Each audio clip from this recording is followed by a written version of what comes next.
laying the groundwork for success by working on Plan A and Plan B. The one thing that most of us can agree on is that there are no guarantees in life. Sometimes there are things that seem definite, and yet they still manage to fall through somehow. This can be very jarring and discouraging, especially to somebody with a sensitive disposition that may not have a lot of self-confidence.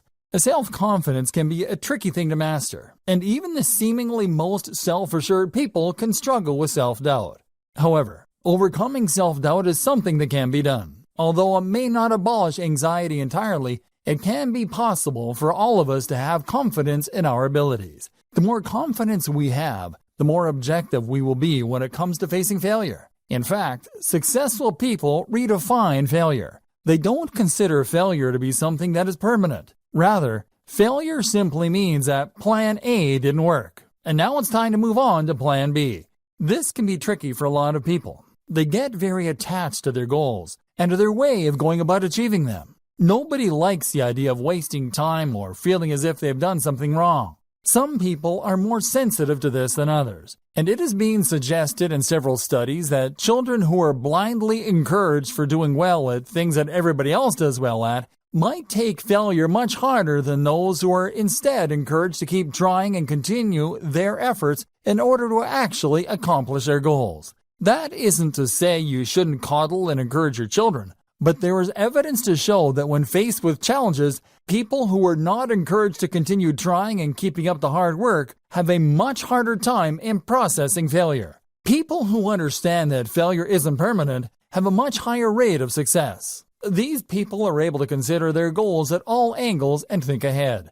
They are willing to see the potential challenges that may arise and the ways that they may fail before they even begin. They are willing to look at all of the negativity as a way to strategize around it and provide themselves with a foolproof plan toward getting what they hope to accomplish done.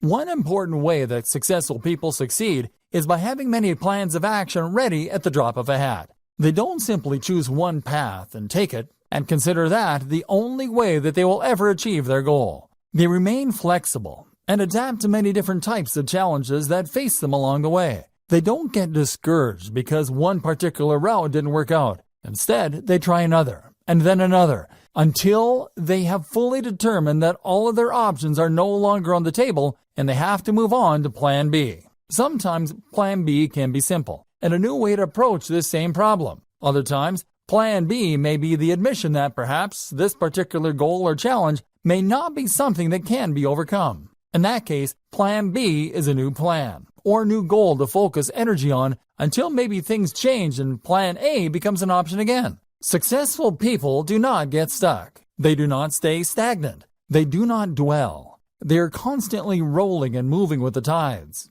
and are unable to sit still long enough to feel sorry for themselves. They are able to process their emotions quickly and efficiently because they have a lot of confidence in themselves and a good emotional relationship with themselves as well. They do not stay stuck in the emotional rut that so many of us become subject to. Once we are truly processing our emotions at this level of efficiency, then it will become easier for us to consider our options clearly. Instead of sitting down and believing that your first plan of action is the best and only possible plan of action to take, sit down and consider all kinds of different options. Never limit yourself to just one potential plan. That is one of the most dangerous things that you can do, especially when it comes to business. Any goal that you want to accomplish, you need to already assume that there are going to be setbacks and challenges for you to consider. There is never only one option. You always have to keep in mind that there are many different ways to get from point A to point B, and sometimes that includes resorting to Plan B or C or D.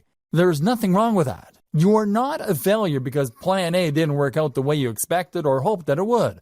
Rather, you were brave for attempting it in the first place, and smart to be prepared with other options should your first plan not work out. The fastest way to failure is to limit yourself by tricking yourself into thinking that you only have one option. There are many different paths to success. As long as you don't give up until there is absolutely no other option, you will get where you want to be. And if you have to change your plans or your definition of success, then so be it. You are in control of your destiny, and you can pick yourself up off the ground and rise above the ashes to thrive.